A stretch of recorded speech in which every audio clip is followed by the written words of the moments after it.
সকাল সকাল রোগীকে আমি সবুজের উৎস হিসেবে কাঁঠাল পাতা দিলাম। সে মনে সুখে খাচ্ছে।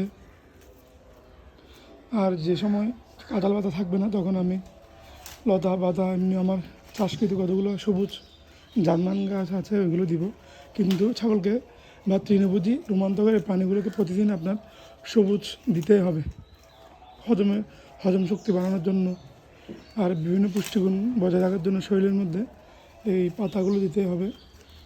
যদি কাঁঠাল পাতা না পান অনেক বিভিন্ন রকম পাতা আছে, আপনার গুগলে সার্চ করে দেখবেন কোন পাতায় কীরকম ভিটামিন আছে। ওইসব পাতা বট পাতা আছে আর বিভিন্ন ধরনের পাতা আছে।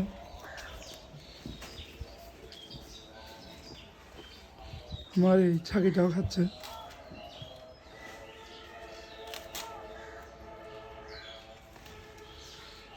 প্রাণ ভরে পাতা খাই, লতা পাতা সব কিছু খাই। পুরো ঘর প্রতি আমার এখন এটা আমার পাতা রাখার জায়গা। প্রচুর পাতা আছে এখন, কয়েকদিন যাবে আমার ভালো। এটা আমার পাতা রাখার জায়গা।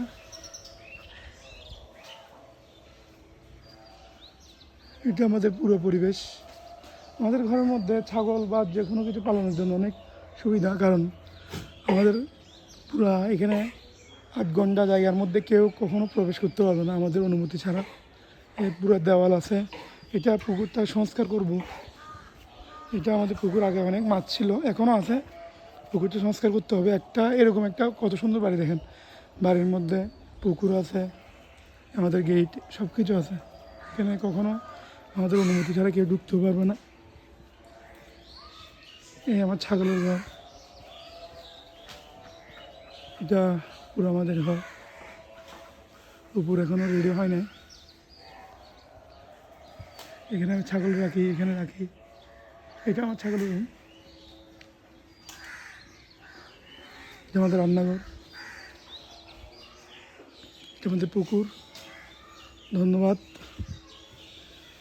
পাশে থাকবেন, শখের ছাগল পালনের সাথে থাকবেন।